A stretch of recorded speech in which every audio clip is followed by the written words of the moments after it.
और एक मजमूम कोशिश की गई इस पहलगाम अटैक के बाद वहाँ पर फ़िरका वाराना फसादात की, और हुर्रियत रहनुमा जो हैं वो भी इस वक्त काफ़ी उनकी जो एक आवाज़ है वो इसी हवाले से कि जनाब इस पूरे मामले की जो है शफाफ तहकीकात कराई जाए, और जिस तरह से वहाँ पर जेनोसाइड किया जा रहा है, जिस तरह से वहाँ पर हुर्रियत पसंद और आज़ादी पसंद जो रहनुमा और जो कारकुन है उनके घरों को नजर आतिश किया जा रहा है, उनको बेदखल किया जा रहा है, इसके ऊपर आलमी बरादरी नोटिस ले।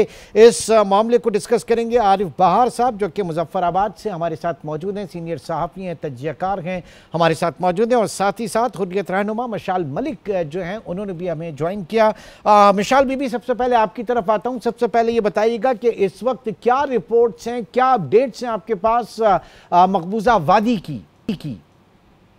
इस वक्त तो बहुत खौफनाक रिपोर्ट्स हैं जो वहाँ पे जो कुछ हो रहा है, क्योंकि इस जो इन्होंने फॉल्स फ्लैग ऑपरेशन किया है उसकी वजह से बदकिस्मती से सबसे ज्यादा वल्नरेबल जो है वो कश्मीरी कौम होगी। और ये हुआ भी फॉल्स फ्लैग ऑपरेशन मकबूजा कश्मीर में, जिससे और भी ज्यादा, क्योंकि वो एक ऐसा इलाका है जो एक न्यूक्लियर फ्लैश पॉइंट है और कितनी दिहाइयों से हिंदुस्तान वहाँ पे स्टेट स्पॉन्सर टेररिज्म कर रहा है। एक और बहाना इनको मिला है जिसके तहत वहाँ पे इन्होंने लोगों के घर बुलडोज कर दिए हैं, फैमिलीज को जो है जिससे से डिवाइड किया जा रहा है, फोर्सफुली एविक्शन कराई जा रही है, हाउसेस को डिमोलिश किया जा रहा है। अब एलओसी के ऊपर भी आगे चढ़ाई वो करना चाह रहे हैं। तो ये पूरा का पूरा मामला, सर्च ऑपरेशन इतने बढ़ गए हैं, फिर हजारों की तादाद में कश्मीरियों को जो है और भी ज्यादा अरेस्ट कर लिया है।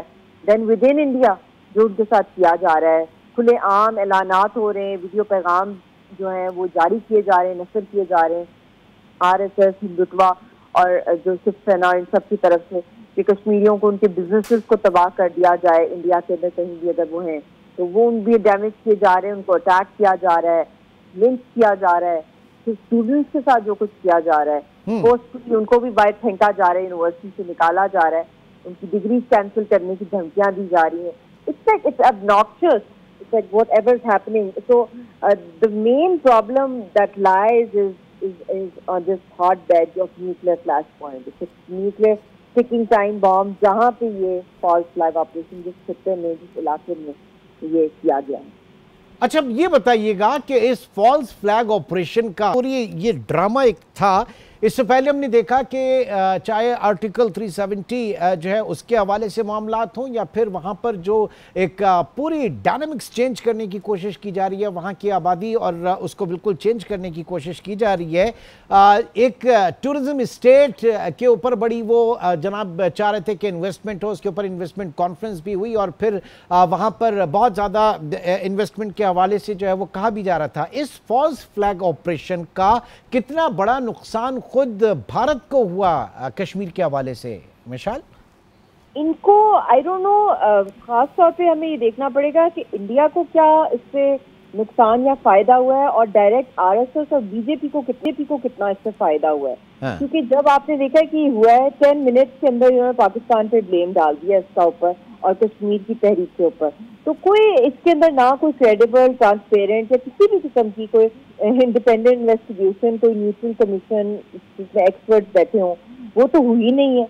और जो पाथ जो हिंदुस्तान की सरकार इस वक्त परसू कर रही है वो तो completely it's based on confrontation and irrationality, और जो इसके catastrophic effects होने हैं because of this false flag operation, and it seems as if it is a repeat of year 2000 when Bill Clinton was there, और उसके अंदर भी इस जमाने में जब सिखों को टारगेट किया गया और इस दफा जिस तरह टूरिस्ट को किया गया, अपने ही मुल्क के जो है बंदे मरवा दिए इन लोगों ने, तो उनके खून का लिए कौन जिम्मेदार है?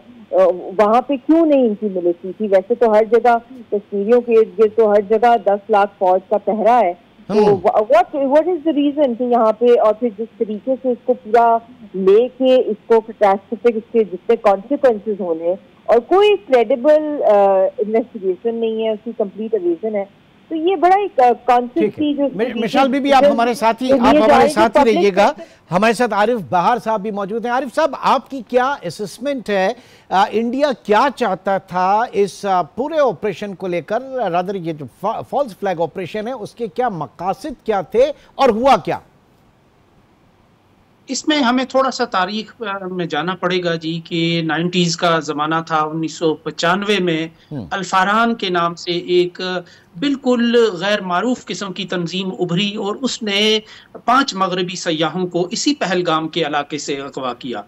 ये वो वक्त था कि जब मगरबी कुव्वतें, मगरबी ममालिक कश्मीर की इस तहरीक को एक दाखिली तहरीक समझते थे, बड़ी हद तक इसको हक खुद इरादियत की तहरीक समझते थे, और इसकी जो मिलिटेंसी है उसको भी एक दाखिली हालात का एक मंतकी नतीजा समझते थे।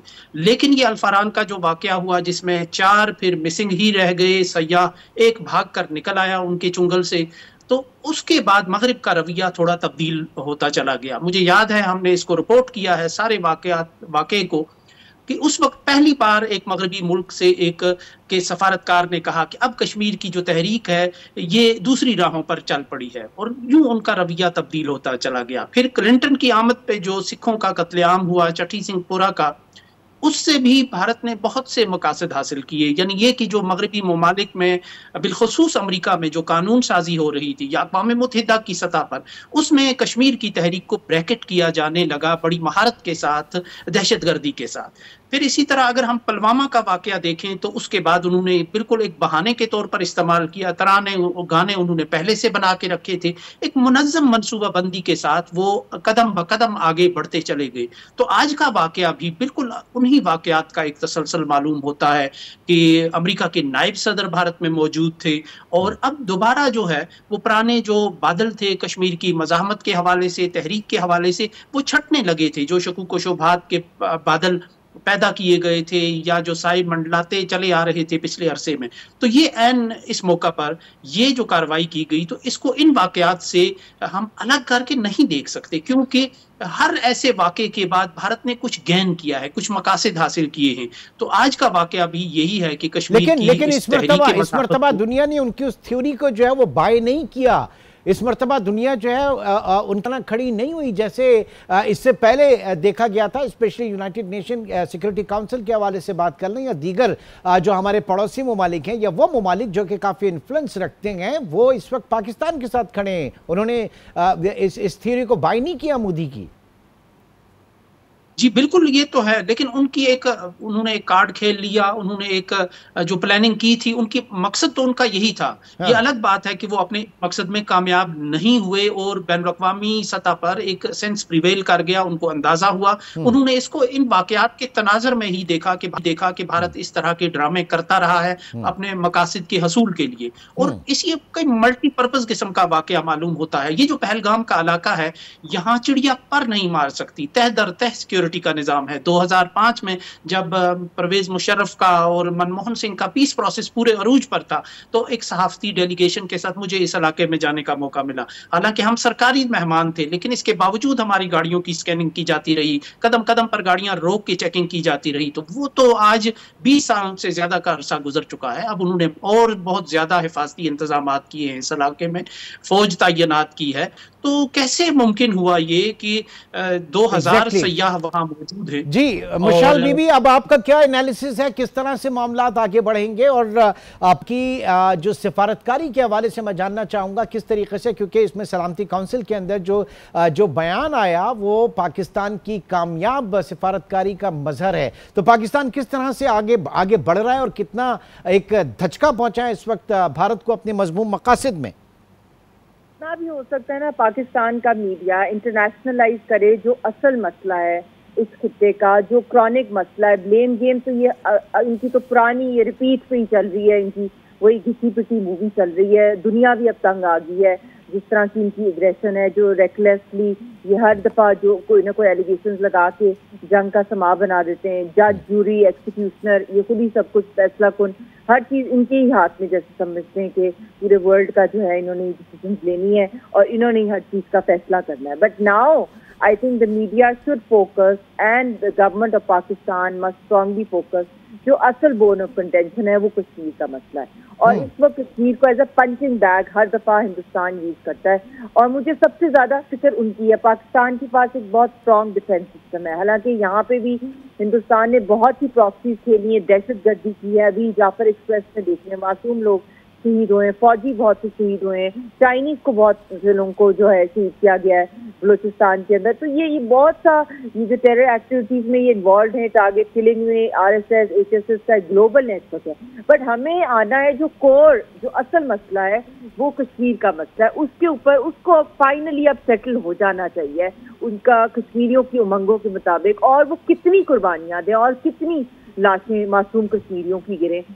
That is where we need the global attention. नहीं तो आप समझती हैं कि सिक्योरिटी काउंसिल, वो जिस स्टेटमेंट की मैं बात कर रहा हूं, इंडिया चाहता था कि पहलगाम जो है वो उसमें लिखा जाए, लेकिन जो पाकिस्तान की कोशिशों से जम्मू कश्मीर जो है वो उसमें शामिल किया गया, इंडियन ऑक्युपाइड। तो अब इसका कितना असर रहेगा? आपको पता है यूनाइटेड नेशंस के मैप के अंदर भी वो it is not a part of India.